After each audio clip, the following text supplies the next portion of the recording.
창세기는 하나님의 창조의 완벽함과 또 아름다움에 대한 말씀으로 시작이 되죠. 그래서 우리가 1장에 우리가 함께 살펴본 것처럼 하나님이 보시기에 좋았다라는 이 말이 7번이나 그렇게 등장합니다. 이 세상이 창조될 때 하나님과 또 인간과 자연은 정말 완벽한 하모니를, 조화를 이루고 있었다는 것이죠. 그러나 이 완벽하고 이 조화로운 세상 속으로 인간은 악을 끄집어들였습니다. 어떤 사람들은 하나님이 좀 선악과를 눈에 안 띄는 곳으로 좀 이렇게 좀 치워놓으시지 왜 하필이면 동산 중앙에 눈에 잘 띄는 곳에 이렇게 놔두셔가지고 인간을 시험당하게 하시나 이렇게 또 생각할지도 모르겠습니다. 하지만 한 가지 확실한 것은 하나님께서 선악과를 인간 가까이 옆에 두셨다는 것은 인간에게 이 시험을 충분히 이겨낼 수 있는 지각과 또한 능력을 소유했다는 것을 암시하고 있는 것입니다. 하나님께서 그 능력을 이미 우리 인간에게 주셨다는 것이죠. 다만 그 능력을 적절하게 사용하는 것을 스스로 포기했을 뿐입니다. 오늘 본문의 내용은 우리가 너무나 잘 알고 있는 그런 본문의 내용입니다. 인류의 원수인 뱀이 등장합니다. 뱀의 유혹은 지금 우리가 받는 유혹과 같은 그런 성격을 여전히 그대로 보여주고 있습니다. 우리 1절 말씀을 함께 읽도록 하죠. 그런데 뱀은 여호와 하나님이 지으신 들짐승 중에 가장 강교하니라.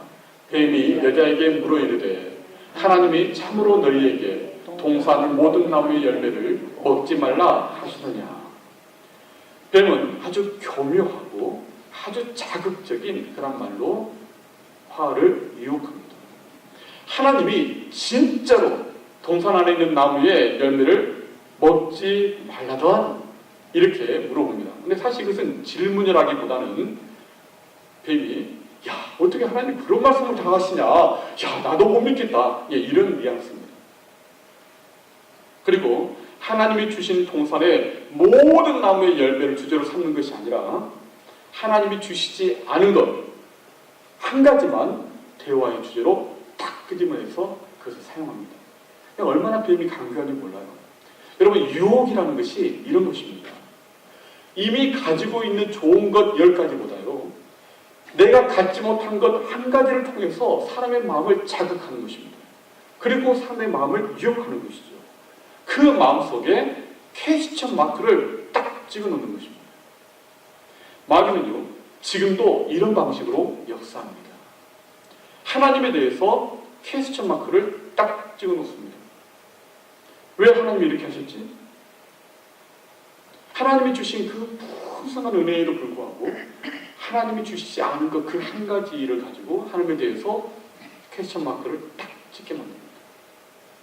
마귀는 그렇게 우리를 유혹합니다. 마귀는 교회에 대해서도 그렇게 하고요, 목회자에 대해서도 그렇게 하고요, 또 예수 믿는 사람들에 대해서도 그렇게 합니다. 사람들의 마음속에 퀘스천 마크를 찍어놓는 것이죠. 그렇게 되면 그 실체와 진실이 뭔지 모르면서도 거기에 대해서 의혹과 불신을 하게 만드는 것이죠. 마귀는 그렇게 유혹을 하는 것이죠. 마귀는 하와의 마음속에 하나님에 대한 퀘스천 마크를 탁 찍어놓습니다. 하와는 사실 그런 뱀의 그 유혹에 단호하게 대처를 했어야 합니다. 그 말을 아예 무시를 해버리든지 아니면 분명하게 그 말을 듣지 않아야 했습니다. 하지만 하와는 이 하나님의 말씀을 비꼬고 비아냥거리는 그 뱀에게 대꾸를 하는, 맞장구를 치는 그런 실수를 범해버립니다. 그래서 하와는 먹기는커녕 만지지도 못하게 하셨어, 이렇게 이제 하나님에 대한 그 불만과 하나님에 대한 그 의혹을 또 하나님에 대한 불신을 이제 이 뱀에게 그대로 드러내버립니다. 이 마귀의 또 이 뱀의 유혹에 탁 걸려버린 것이죠. 넘어가 버리게 된 것입니다. 완전히 그 계략에 말려 들어가 버린 것입니다. 여러분, 우리가 참 조심해야 됩니다. 지금도 사단은 그렇게 우리를 유혹합니다. 하나님이 주신 그 많은 것들보다는 내게 없는 것 그 한 가지를 가지고 우리를 탁 건드립니다. 그것을 가지고 우리를 자극합니다. 그러면서 하나님에 대해서, 교회에 대해서, 목회자에 대해서 퀘스천 마크를 딱 찍어놓습니다. 그러면 그 마음속에 유혹과 불신이 생겨나게 되는 것이죠. 하나님에 대한 원망하는 마음이 생기고 또 그것으로 인해서 마귀의 유혹에 완전히 발려 들어가 버리게 되는 것입니다. 굉장히 조심해야 되는 것이죠. 오늘날 마귀는 이처럼 사람들의 마음을 간교하게 아주 교묘하게 그렇게 유혹을 합니다. 여러분, 하가 이 뱀의 유혹을 받을 때 그때 옆에 아담이 있었을까요? 없었을까요? 자, 우리 6절 말씀을 같이 읽어보도록 하죠. 여자가 그 나무를 본즉 먹음직도 하고 보암직도 하고 지혜롭게 할 만큼 탐스럽기도 한 나무인지라. 여자가 그 열매를 따먹고 자기와 함께 있는 남편에게도 주매 그도 먹은지라. 이 하가 뱀과 대화하고 있을 때 아담이 옆에 있었습니다. 아담이 출근한 뒤에 그렇게 하에게 온 게 아니고요.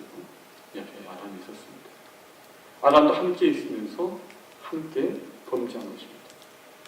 히브리어 성경 원문에 보면 하나님이 아담에게 명령하실 때에는 이 2인칭 남성 단수 명사를 사용합니다. 그런데 본문에서 이 뱀이 하에게 이 대화를 할 때요, 말할 때는요, 2인칭 복수 너희라는 이 대명사를 쓰고 있습니다. 그리고 또 하도 뱀의 질문에 대답할 때도 2인칭 복수 명사인 우리라는 그 말로 대답하고 있습니다. 그리고 가장 확실한 것은 하가 자기와 함께 있는 남편에게도 주어서 먹겠다는 것입니다. 비록 뱀과의 대화를 하가 주도하고 있지만 사실은 아담도 옆에 있으면서 그 대화를 다 듣고 있었고 하를 거들었던 것입니다. 아담은 하나님보다 아내의 말에 더 귀를 기울여서 선악과를 따먹는 것입니다. 결국 부부가 함께 범죄한 것이죠. 여러분, 죄의 특성이라는 게 어떤 것입니까? 오늘 본문은 죄의 특성에 대해서 말씀하고 있습니다. 우리 7절 말씀을 같이 읽어보죠. 이에 그들의 눈이 밝아져 자기들이 벗은 줄을 알고 무화과 나무 잎을 엮어 치마로 삼았더라. 죄의 특성, 이 세 가지를 오늘 본문에서 보여줍니다. 첫째는 죄는 논리와 이성을 초월한다는 것입니다. 뱀은 하나님이 지으신 들짐승이었습니다. 근데 하는 하나님의 말씀보다 이 들짐승의 말을 더 믿습니다. 더 신임합니다. 논리에 맞지 않죠. 왜냐하면 아담과 하에게 주신 하나님의 명령은 모든 짐승들을 다스리는 것입니다. 그런데 도리어 지금 하는 자기가 다스리고 그리고 정복해야 할 그 짐승의 말을 더 신임하고 있다는 것입니다. 하나님이 지으신 창조의 일계질서는 하나님, 그 다음에 남자, 그리고 여자, 그 다음에 짐승입니다. 이게 하나님의 창조의 일계질서입니다. 근데 이 하가 이 창조의 일계질서를 다 왜곡시켜버립니다. 짐승을 가장 위에 놓고 그 짐승의 말을 듣고 그 짐승의 말을 따라갑니다. 그리고 남자는 여자의 말을 듣게 만들고 그리고 이제 하나님의 말씀에 대해서는 아예 무시해버립니다. 이렇게 완전히 위계질서가 바뀌어버린 것이죠. 여러분, 죄의 특성이라는 게 이런 것입니다.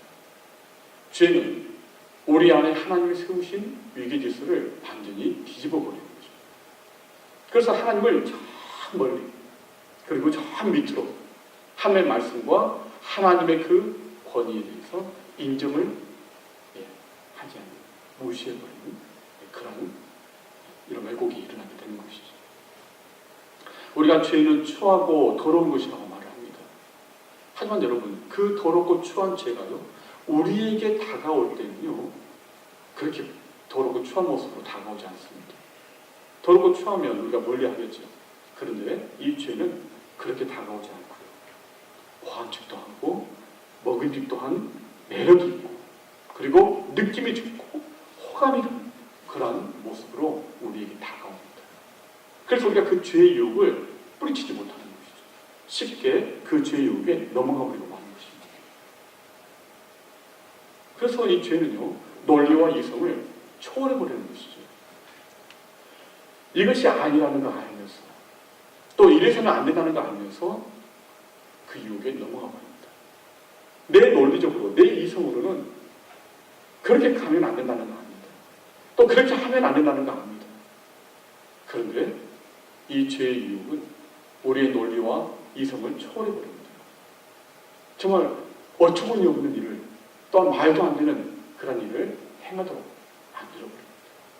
화가 정말 어처구니 없는 이 하나님의 창조의 이기질서를 완전히 왜곡시켜버리고 뒤집어버린 것처럼 그런 말도 안 되는 일들이 우리의 안에서 일어나버립니다.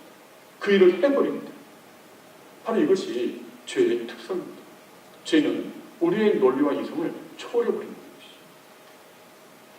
또한 두 번째 죄의 특성은, 죄는 욕심 그 자체라는 것이죠. 욕망이라는 것입니다. 하나님은 인간을 하나님의 형상과 모양대로 창조하셨습니다. 정말 하나님의 모든 것을 다 주셨습니다. 그런데 인간은 거기에 만족하지 않았다는 것이죠. 더 많은 것을 원했다는 것입니다. 더 많은 것이 뭐죠? 이제는 하나님 같이 되고 싶은 그런 욕심입니다. 하나님의 그 놀라운 은혜를 다 주셨습니다. 모든 걸 다 주셨습니다. 심지어 하나님을 닮도록 그런 은혜를 주셨습니다. 그런데 그것 가지고는 부족하다는 것이죠. 끊임없는 욕심, 욕망이 일어나는 것입니다. 그래서 하나님과 같아지기 위해서 그 욕망으로 인해서 선악과를 따먹게 된 것이죠. 여러분, 어떤 피조물이 정말 이런 인간보다 더 이런 하나님의 은혜와 또 하나님의 그 많은 것들을 누리고 있었습니까? 인간만큼 이 많은 것을 소유하고 누리는 그런 존재가 없었습니다. 그런 인간이 자신의 지위와 신분에 만족하지 않고 더 많은 것들을 욕심을 했다는 것입니다. 정말 모든 피조물 가운데 정말 그런 욕심을 가진 유일한 피조물이 바로 인간이라는 것, 아이러니하죠. 너무나 많은 것들을, 가장 많은 것들을 가지고 있음에도 불구하고 가장 많은 것들을 욕심내는 그런 존재. 그래서 이 욕심은 결국 인간의 마음속에 하나님에 대한 일그러진 그런 모습을 만들어냅니다. 하나님에 대한 잘못된 그런 이미지를 갖게 만듭니다. 하나님은 아주 인색하신 분. 하나님은 가장 좋은 것은 내게 아끼고 주지 않는 분. 이런 하나님에 대한 잘못된 이미지를 갖게 만들어 봅니다. 결국 가장 좋은 것으로 주시는 하나님을 신뢰하지 못하게 되는 것이죠. 그래서 그 마음속에 욕심이 생기는 것입니다. 그래서 결국 선악과를 따먹게 되는 것입니다. 세 번째 죄의 결과는요, 수치와 두려움입니다. 분명 뱀이 말한 대로 아담과 하와의 눈이 밝아졌어요. 눈이 밝아졌는데 그들이 기대했던 것과는 전혀 다른 의미에서 눈이 밝아져 버립니다. 그들의 눈에 들어온 것이 뭐였습니까? 자신들의 벌거벗은 수치였습니다. 눈이 밝아지긴 밝아졌는데 이제는 수치에 눈을 뜨게 된 것이죠. 두려움에 눈을 뜨게 된 것입니다. 그래서 인류 최초의 의상이 등장하죠. 무화과 나무 잎입니다. 무화과 나무 잎으로 그들의 수치를 가려내려고 하는 것이죠. 이런 범죄한 인간을 하나님이 찾아보십니다. 우리 8절 말씀을 다시 한번 읽어보죠. 그들이 그날 바람이 불 때 동산에 거니시는 여호와 하나님의 소리를 듣고 아담과 그의 아내가 여호와 하나님의 낯을 피하여 동산나무 사이에 숨으니라. 이제 우리가 이전에 썼던 개역개념 성경에는 선을 할 때 동산에 거니시는 여호와 하나님 이렇게 이제 선을 할 때라고 이제 나와 있는데 우리 이제 새로운 개역개정 성경에는 바람이 불 때 이렇게 원문에 가깝게 번역이 됐습니다. 이것이 맞습니다. 바람이 불 때 하나님께서 나타나실 때 하나님께서 오실 때 나타나는 현상들이 있죠. 예. 급하고 강한 바람 소리, 천둥과 우레 소리, 그리고 큰 나팔 소리. 예. 이러한 그것들이 함께 동반을 하죠. 그래서 바람이 불나는 의미는 하나님께서 에덴동산 아담과 하와를 찾아오시는, 나타나시는 바로 그 장면을 보여주고 있는 것입니다. 하나님께서 이제 아담과 하와의 공간 속에 찾아오신 것이죠. 하나님은 초월하시는 분이십니다. 시간과 공간을 초월하시는 분이시죠. 하나님께는 과거, 현재, 미래가 동시에 존재하는 그런 분이십니다. 또한 하나님은 모든 그런 공간에 제한이 없으신 분이십니다. 모든 우주 공간에 충만히 임재하고 계신 분이 하나님이십니다. 그런데 그런 하나님께서 아담과 하와를 사랑하시고 그 아담과 하와를 찾아오셨다는 것입니다. 범죄한 이 인간을 찾아오셨다는 것입니다. 자기 스스로를 제한하셔서 그 인간의 시간과 공간 안으로 비집고 들어오셨다는 것입니다. 그래서 하나님의 자기 희생이며 스스로를 제한하시는 것입니다. 이것이 이제 우리에게 가장 극명하게 나타나는 것이 바로 우리 주님의 예수 그리스도의 성육신이죠. 우리 인간의 시간과 그 공간의 그 제한 속으로 스스로 자신을 낮추시고 제한하셔서 들어오셨다는 것입니다. 이것이 바로 하나님의 사랑입니다. 하나님은 지금도 저와 여러분들을 찾아오고 계십니다. 시간과 공간을 초월하시는 그 하나님, 그 광대하신 하나님께서 이 수많은 이 인류 속에서 바로 저와 여러분을 사랑하시고 찾아오시기 위해서 우리 주님께서 우리 시간과 공간으로 들어오고 계시는 것입니다. 가장 힘들고 어렵고 고통스러울 때, 그때 우리 주님께서 우리 곁에 찾아오셔서 우리의 곁에 함께 하신다는 것입니다. 바로 그분이 우리 하나님이십니다. 하나님께서 이제 질문을 하시죠. 우리 9절과 10절 같이 읽겠습니다. 여호와 하나님이 아담을 부르시며 그에게 이르시되 내가 어디 있느냐? 이르되 내가 동산에서 하나님의 소리를 듣고 내가 벗었으므로 두려워하여 숨었나이다. 내가 어디 있느냐? 사실 이 질문은 아담이 어디 있는지 몰라서 하나님이 질문하시는 그런 질문은 아니죠. 지금 너의 현재 지금 모습이었다면 네가 지금 어떤 일을 했는지 아느냐? 하나님께서 아담의 그 마음속에 하나님께 회개하고 돌이킬 것을 촉구하시는 그러한 말씀입니다. 근데 하나님의 이 부르시는 아담아 네가 어디 있느냐 이 말을 아담은 그냥 거지 그대로 듣습니다. 어디에 숨어 있느냐 이렇게 간주해서 아담이 대답합니다. 하나님이 두려워서 우리가 숨었습니다. 뒤에 숨었습니다. 그렇게 하나님의 이 관점과 이 아담의 관점이 너무 다른 것이죠. 하나님은 우리를 찾아오시고 우리가 아무리 하나님을 피해서 숨는다 할지라도 끝까지 하나님은 우리를 따라오십니다. 추적하십니다. 숨을 수가 없습니다. 하나님을 속이거나 또는 피할 수도 없죠. 그래서 다윗은 시편 139편 1절부터 4절에 이렇게 고백을 합니다. 우리 같이 읽어볼까요? 여호와여 주께서 나를 살펴보셨으므로 나를 아시나이다. 주께서 내가 앉고 일어섬을 아시고 멀리서도 나의 생각을 밝히 아시오며 나의 모든 길과 내가 눕는 것을 살펴보셨으므로 나의 모든 행위를 익히 아시오니 여호와여 내 혀의 말을 알지 못하시는 것이 하나도 없으시니라. 다윗은 하나님은 나의 앉고 일어서는 것도 다 아시며 나의 생각과 나의 눕는 것까지도 다 알고 계십니다. 나의 모든 것을 다 알고 계십니다. 내가 아무리 바다 끝으로 가서 피하여 하나님을 피하여 숨을지라도 하나님은 거기에서도 함께 하시고 내가 아무리 바위 깊은 곳에 들어가 딴 숨을지라도 하나님은 거기에도 또 나를 찾아오십니다. 그러게 다윗은 고백하고 있는 것입니다. 아담은 하나님으로부터 숨으려고 합니다. 계속해서 하나님으로부터 도망가려고 합니다. 나무 사이로 숨었습니다. 도망갔습니다. 여러분, 이것이 바로 죄입니다. 더 깊이 숨어 들어가는 것이 죄의 특성이죠. 범죄한 인간은 당연히 두려워 숨는 것이 어찌 보면 자연스러운 것인지 모르겠습니다. 인간에게 죄가 들어오자마자 하나님이 두려워서 하나님으로부터 도망갑니다. 하나님으로부터 정말 숨어버립니다. 인간에게 죄가 들어오기 전에는 어땠습니까? 아담은 하나님과의 만남 자체가 감격이었습니다. 기쁨이었습니다.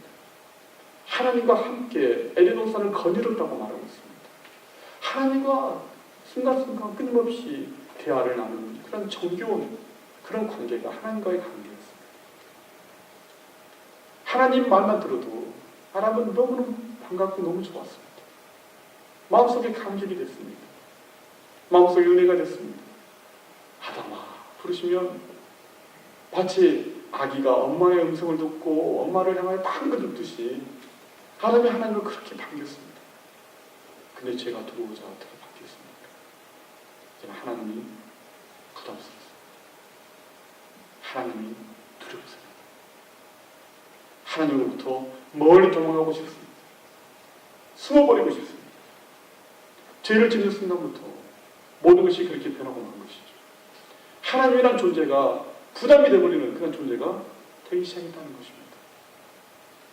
여러분, 우리가 정말 하나님의 어떤 은혜 안에서 우리의 죄를 고백하고 또 우리의 죄가 용서받은 것을 깨닫고 우리가 하나님과의 그 관계가 회복되면 여러분, 우리가 하나님 은혜만 생각해도 우리는 눈물이 맺히고 우리의 정말 마음이 정말 저리오고 그리고 좀 아침에도 저녁에도 하나님 생각만 하면 참 그렇게 마음속에 위로가 되고 즐거움이 되고 기쁨이 되고 아무리 힘들고 어렵고 주위 사람들이 참 나를 괴롭혀도 정말 주님만 생각하면 참 그래도 감사하고 여러분, 우리가 그럴 때가 있지 않습니까? 그런데 우리의 마음속에 하나님 앞에 정직하게 들여다보지 못하고 우리의 정말 그런 모습들이 있을 때 숨겨진 죄가 있을 때 우리는 어떻습니까? 하나님 관계가 껄끄러워지는 것이죠. 하나님이 부담스럽습니다. 하나님께 나아가는 거 부담스럽고 예배 드리는 것이 이제는 짐이 됩니다. 그냥 멀리 도망가고 싶습니다. 하나님 부담스러워요. 하나님의 말씀이 참 부담스러워요. 그래서 이사야 59장 2절에 이렇게 말씀합니다. 우리 같이 읽어볼까요? 오직 너희 죄악이 너희와 너희 하나님 사이를 갈라놓았고 너희 죄가 그의 얼굴을 가리어서 너희에게 듣지 않으시게 하니라. 오직 그 원인이 죄 때문이라는 것입니다. 하나님 앞에 우리가 고백하지 않는 죄, 정직하게 인정하지 않는 죄, 그것이 죄라고 인정하지 않고 끝까지 고집하는 그런 우리의 이 죄가 하나님과 우리 사이가 점점 갈라지게 멀어지게 된다는 것입니다. 하나님께서 아담아 또는 저와 여러분의 이름을 그렇게 부르실 때 하나님 저 여기 있어요. 여러분 그렇게 대답하면서 우리가 정말 그렇게 하나님 앞에 나올 때 우리가 다시 하나님과의 그 관계가 다시 바뀌어지고 새로워지고 그리고 그 관계가 더 친밀해지는 그런 관계로 변하게 될 줄 믿습니다.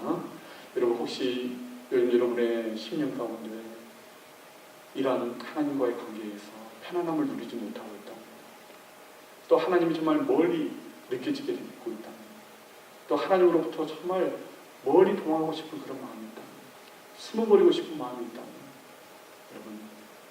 여러분의 마음을 정직하게 하나님께 알고 하나님이 지금도 여러분을 찾아오시고 여러분의 이름을 부르십니다. 그 부르심이 하나님 제가 여기 있습니다. 하나님 제가 여기 있습니다. 여러분 그렇게 응답하시면서 하나님께 나아가실 수 있기를 바랍니다. 여러분 죄는 사람의 얼굴을 피하게 만듭니다. 하나님의 얼굴도 피하게 만들지만 사람의 얼굴도 피하게 만듭니다.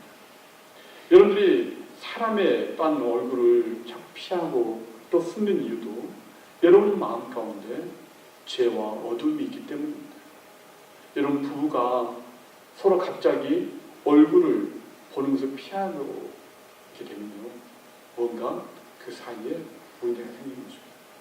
그 사이에 죄가 끼어든 거죠.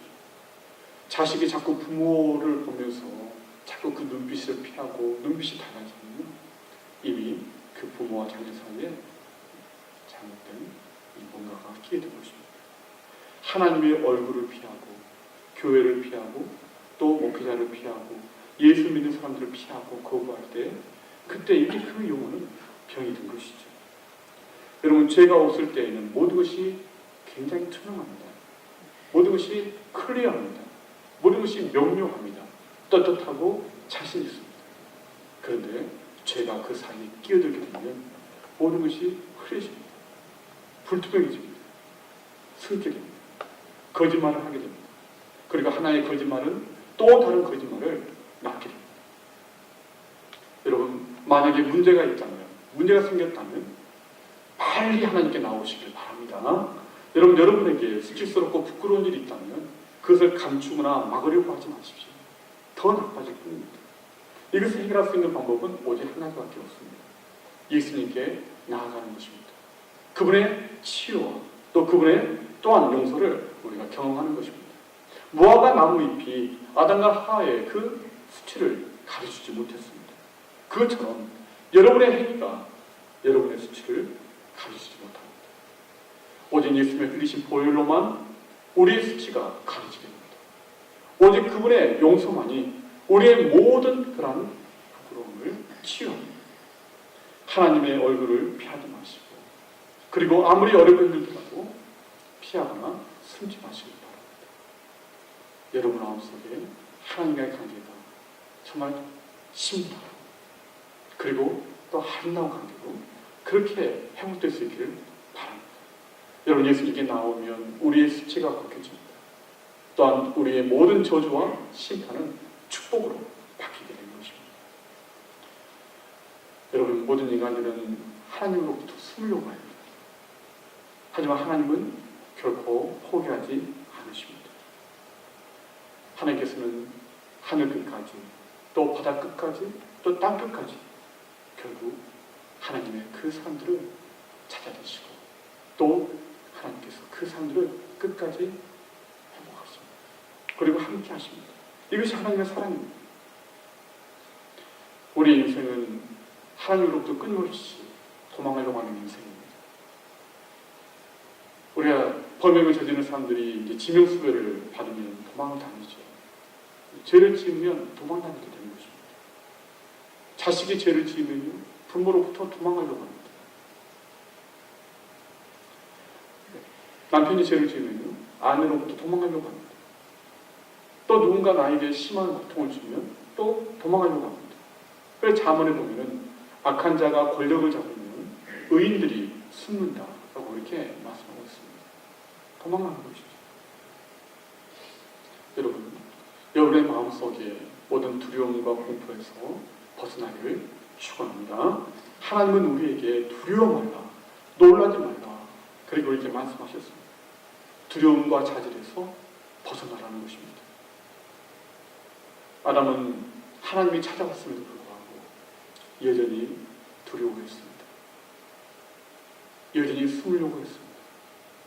그 이유는 자신이 지은 죄를 고백하지 않았기 때문입니다. 하나님의 빛 가운데 나아가야 하는 여전히 어둠 속에 숨어버리고 있습니다. 사랑하는 여러분, 여러분의 마음속에, 여러분의 영혼 속에 모든 그늘과 또 모든 어둠들이 다 우리 주님의 빛으로 사라질 수 있기를 바랍니다. 여러분, 여러분의 마음 가운데 그런 어둠에서 벗어나고 두려움에서 벗어나시기를 바랍니다. 하나님과 가까이 하시길 바랍니다. 그럴 때 모든 염려와 그 근심과 모든 어둠은 우리 속에서 다 사라지게 될 것입니다. 말씀을 믿겠습니다. 회개를 통해 빛 가운데로 나오시길 바랍니다. 시편 66편 18절 우리 같이 읽어보죠. 내가 나의 마음에 죄악을 품었더라면 주께서 듣지 아니하시리라. 여러분, 교회에 나왔다고 해서 모두 빛 안에 있는 것이 아닙니다. 죄를 고백하지 않고 또 그것을 계속 품고 있는 바로 그 자리는 어둠의 자리입니다. 그것은 어둠과 고통과 그리고 아픔을 줄 수밖에 없습니다. 여러분 안에 있는 모든 수치와 두려움, 또 하나님에 대한 모든 거부감, 그 모든 것들을 버리시기를 바랍니다. 아담과 하와는 하나님의 친구였습니다. 하나님과 함께하는, 매일매일 하나님과 함께 동행하는 그런 친구였습니다. 하지만 이제는 그들은 숨고 도망가는 도망자들이 되어버리고 말았습니다. 그를 회복할 수 있는 길은 하나밖에 없습니다. 다른 길이 없습니다. 오직 예수 그리스도 앞으로 나아오는 것입니다. 빛이 비춰지면 모든 어두움은 다 사라집니다. 하나님은 우리를 용서하실 때 벌을 많이 주고 나서 용서를 하시겠다고 하시지 않습니다. 탕자가 집을 나가는 그 순간 그 아버지는 이미 그 탕자를 용서하기로 마음속에 결정하셨습니다. 그리고 그 탕자가 돌아오는 그 순간까지 계속해서 기다리고 또 기다리시는 것입니다. 하나님의 마음이 바로 그런 마음입니다. 하나님은 이미 처음부터 여러분들을 용서하시기로 결정하신 분이십니다. 그렇기 때문에 여러분 주저하지 마시고 하나님께 나아가시고, 하나님 제가 여기 있습니다, 그렇게 나아가시길 바랍니다. 그럴 때 하나님께서 우리 안에 모든 어둠을 빛으로 비춰주시고, 우리 안에 있는 모든 악한 영들이 떠나가게 되어 주시고, 우리 안에 있는 악한 습관과 무거운 짐들이 다 풀어지는 그런 역사가 있게 될 줄 믿습니다. 여러분 아람을 부르셨던 것처럼 지금도 하나님은 저와 여러분을 부르고 계십니다. 저와 여러분을 부르시는 그 하나님의 부르심, 그 부르심은 이제는 하나님의 복된 사명과 또 하나님의 은혜를 주시기 위한 그런 부르심입니다. 그 부르심에 응답하셔서 주님께서 주시는 그 은혜와 또 축복과 사명을 제가 이제 기쁘게 감당하는 삶 살겠습니다. 그렇게 주님 앞에 고백하고 나아가는 그런 자녀가 될 수 있기를 주의 이름으로 축원합니다.